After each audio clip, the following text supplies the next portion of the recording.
I'm here to present my topic for today, which is existentialism. So please allow me to share my screen for my report.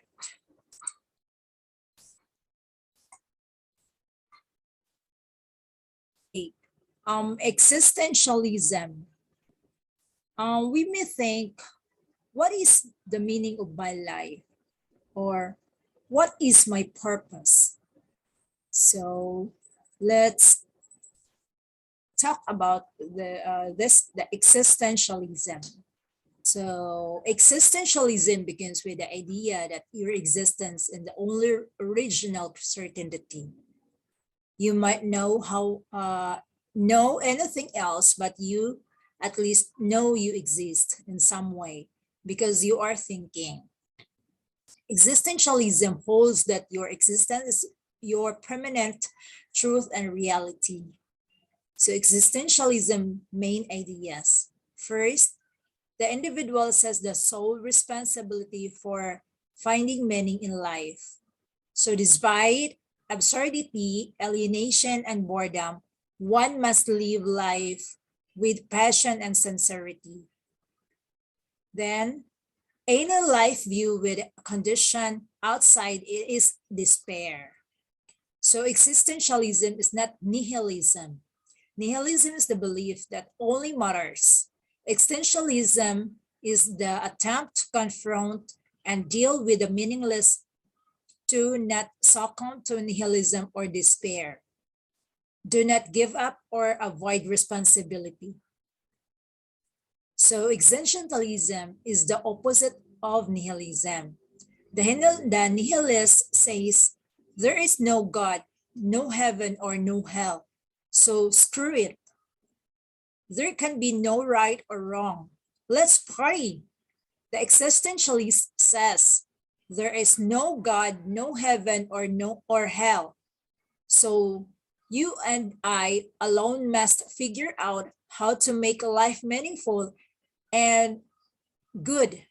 We must, in fact, work without cosmic aid to figure out the good itself is. So note, not all existentialists are atheists. Many existentialists do believe in God, but they look to themselves, not God, to find their own meaning and purpose. Many existentialists argue that only through return to faith can we battle nihilism.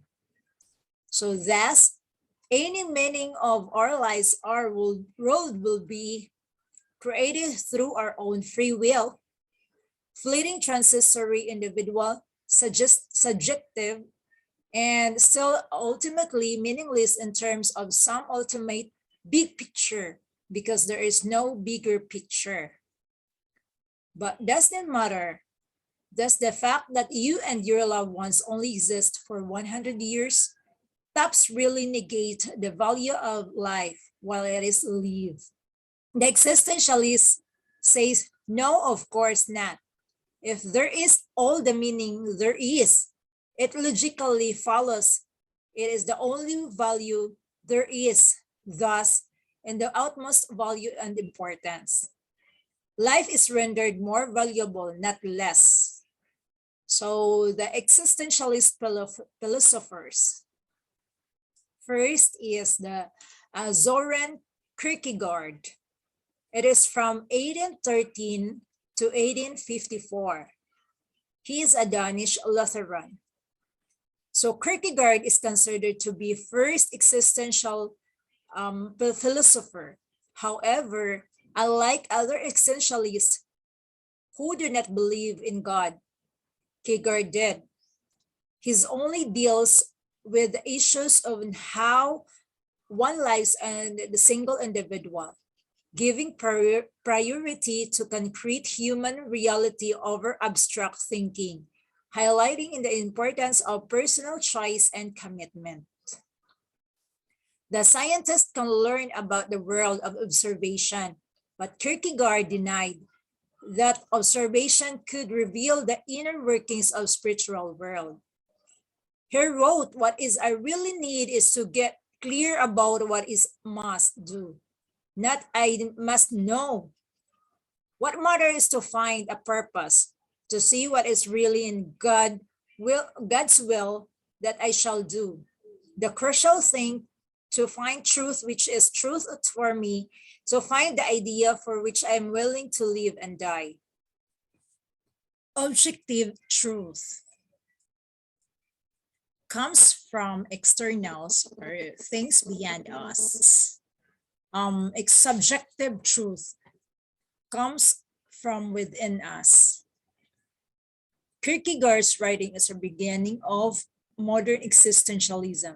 For him, the individual existence is where it all starts. Kierkegaard believed people in 19th century to be despair over being human. People didn't want to exist outside of the crowd. He argued that a person who follows the crowd does not choose his or her own identity and therefore cannot live life passionately as an individual. This amounted to not existing. The problem for individuals is, in Kierkegaard's view, that God has physically hidden himself from us. There is an infinite abyss between us and God. Therefore, we must struggle to make decisions in absolute isolation from God. But how? So the objective reason is to know value. When God deals with us individuals, his commands are often irritational and unique to individual. Kierkegaard refers to such episodes the theological suspension of the ethical insistence where individuals are commanded by God to act irritationally and or in ways outside the ethical norm or for the specific purpose. Therefore, according to Kierkegaard's, God's commands are often irritational and unique to the individual. So the truth is subjective. Faith is irrational, not based on reason or logic. While some would argue that God is only occasionally commands and some act outside the norm, Kierkegaard's hold that it is the way all religious experience operates. So then how I suppose to know what is to do? If Kierkegaard's it is right, we must make decisions without any means of justifying our choices. This is uncertainty with creates anguish and anxiety in us. And must find the truth for me, the idea for which I can live or die.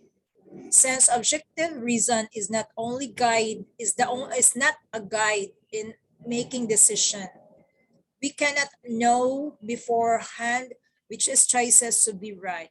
Therefore, we must act by taking blind leap of faith. So the subjective morality is best. Objective morality, coming from outside ourselves, religion, society rules, etc., may help us to good moral, but they are also allowed to make excuses or look someone else for the answers. Subjective morality coming from inside outside ourselves is preferred. Jean-Paul Sartre, from 1905 to 1980s, he is a French atheist. Jean-Paul Sartre is one of the group of existentialists who stress the natural state of universe is chaos than the order created by man. It is artificial. According to this existentialist, we must create our own order out of this inherent chaos. The main idea of Sartre is that we are, as humans, condemned to be free. This theory relies upon his position that there is no creator. Therefore, human beings have no essence before their existence. This forms a basis for his assertion that since one cannot explain his own actions and behavior by referencing any specific human nature, one is necessarily fully responsible for those actions. We are often without excuse. How did we come to be? To say true, the human condition is paradox. Thanks to Descartes, we know we exist. I think, therefore I am. But for such truth, there is no explanation of how or why. Existence precedes essence. Since we do not know how we came to exist, there is no way knowing purpose for existence. Therefore, according to Satru, we have an existence, but no existence, a purpose for which we are designed. We exist in freedom because our existence is surrounded by nothingness. Satru is not happy about our freedom.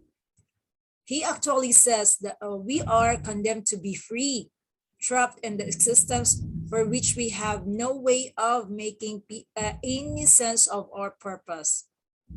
Naseya occurs when struggle to find purpose and reason is in one existence and nothingness. Man's attempt to become God, Naseya, leads to attempt to create a purpose in our existence. Satru says attempt to create a purpose one's existence is to attempt to be God. He did not mean that we strive to be the master of universe, rather than we seek to create purpose in our life. So, however, this attempt can only fail because there is no logical answer to the questions. How did we come to be? Or what are we to be? Hell is other people. Another way to try create purpose for our existence is through relations with other people. However, there is also doesn't work and creates further frustration leading to Satru's action. Hell is other people. Man is a futile passion. How should we then live? One might conclude that Satru POV places little significance on the actions of human. On the contrary, with our total freedom comes total responsibility. There is no innocent victims in war. We must act in good faith rather than bad faith. We act in a good faith when we act in a way that acknowledges our freedom. The next is Friedrich Nietzsche. From 1844 to 1900, he is a German atheist. Friedrich Nietzsche is one of the most famous controversial philosophers of the modern era, notoriously declared that God is dead. By this, he means that religion can no longer offer people a sufficient moral code. Morality is no longer self-evident.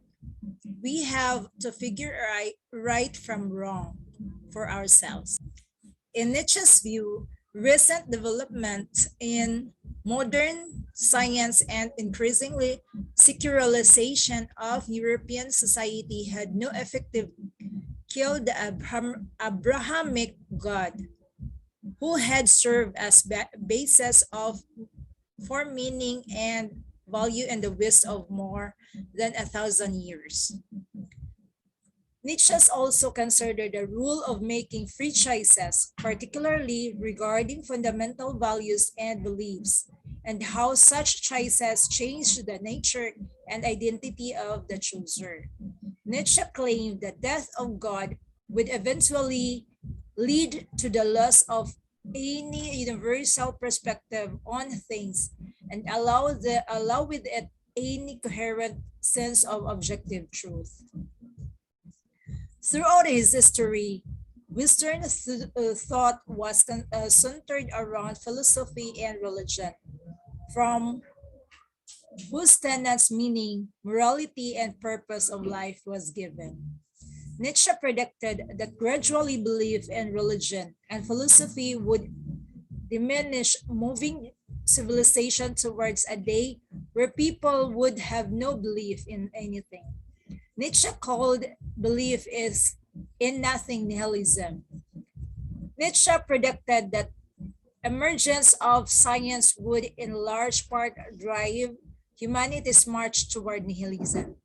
Note, the scientific revolution had already begun about 100 years prior to Nietzsche. It was also about this time to Darwin and this theory of evolution emerged. So there's one. God is dead. Nietzsche proclaimed the dawning of his era of nihilism and atheism with his famous statement, God is dead. He believed that without God, man is free. This will unleash the individual's will to power, thereby driving the ascent of civilization. This would also free strong-willed with the Lord over the weak-minded. So in this environment, there would be those with a master mentality and those with slave mentality. And the nihilism that would dominate that thought of the next century, 1900s, he prophesied grand-scale war, totalitarianism, or genocide, and the rise of the Superman, the free and emboldened leader who acts beyond without regard of the concept of God and evil. In other words, champion of untruth and injustice and having all things in this way. So 7 common things of existentialism. Existence precedes essence. First is human life is understandable only in terms of individual man's existence, his particular experience of life. A man lives rather than is, and every man's experience is unique, radically different from everyone else, and can be understood truly only in terms of his involvement in life and commitment to it. There is no platonic ideal of man. There is no universal of human nature of which each man is only an example. Do not ask what is mankind. Ask, who am I? The existentialists insist that each person is unique. His entire universe, the center of infinity. Anxiety and angst. Despair and anxiety and angst, or the fear and dread, can enhance our understanding of ourselves. Happiness alone will not lead to deep understanding of existence. Grasping all of the above normally leads to an existential despair or angst or anxiety. Our lives appear both meaningless and we are entirely responsible for our lives. Understanding this can be a big bummer and is often scares the shit about our people to realize they alone are responsible for the course of human events. It is relatively easy to say, well, God has a plan for those who told out 20,000 people are nashes killed with, or those 3,500 who died in 1911. 9 or 11 must be died for a reason. But It is terrifying to say all this death truly occurred simply because we let them. Thus, we are to blame and only we can stop this from occurring. And the more we realize that humans are selfish idiots, and the more anxiety we are likely to experience. Our tragedy today is a general and universal physical fear, so long sustained by now we can even bear it. There are no longer problems of the spirit. There is no only one question. When we will blown up? Well, from this is from William Faulkner at this Nobel Prize. Cause of fear, trembling and anxiety. First is lost optimism, the age of enlightenment, that problems can be solved through reason, science, nature can be conquered. World War One, Great Depression, World War II, and Holocaust. Nuclear threat, environmental crisis, terrorism, 1911. Too many moral choices. We can always resolve ethical questions by subjecting our moral and consciousness to an impersonal, deliberative perspective. Ethical questions and essentially first person. So, absurdity. Why am I am here? For there is purpose of life. Why am simply a small speck of the universe in the world that has no meaning? Where am I? What is the things that world? Who is the, who has lured me into the thing now lives into here? Who am I? How did I come to the world? Why it is consulted? So these are the questions that we might think or we are thinking of. So absurdity, life is absurd, and meaning and reason is important to deal with the depths of human life. Human reason is relatively weak and imperfect, and that is dark places and human life, which is non-reason until which reason scarcely penetrates. So existentialism is insists of upon reuniting the lower of irritational part of the psychic with the higher. It insists that man must be taken in this wholeness and not some divided state. That whole man contains not only intellect but also anxiety, guilt, and there will be power and no modify, and sometimes we're overwhelmed with the reason. The man seen in this light and fundamentally ambiguous, not mysterious, but full of contradictions and tensions which cannot be dissolved simply by taking thought. So there must be questions. What is the meaning of life? Whatever you want to it be. So alienation. So we are experience feeling of being separate, lost, confused, out of place, etc. Modernity has only added to this problem. We are alienated by our own creations, science, capitalism, politics, religion, technology, etc. We need to confront alienation with dignity. Alienation and estrangement. The existentialists worry about the walls of industry and technology which shut us off from nature and from one another. Crowding of people into cities, subdivisions of labor, burgeoning of the centralized government, growth of advertising, propaganda, and the mass of media for entertainment and communication. These things drive us asunder by destroying individuality, and making us live at the surface of life and content to deal with things rather than people. The encounter with nothingness.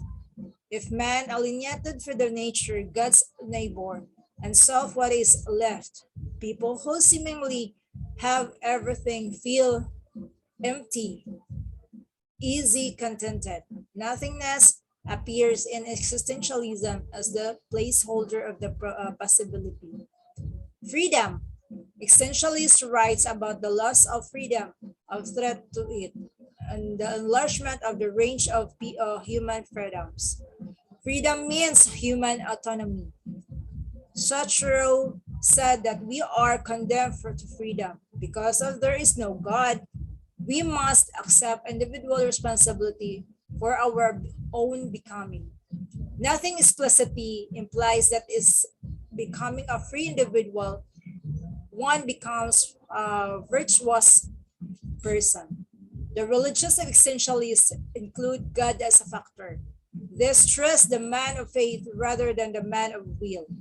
Man's essential nature of God's like, we should not alienate ourselves from it.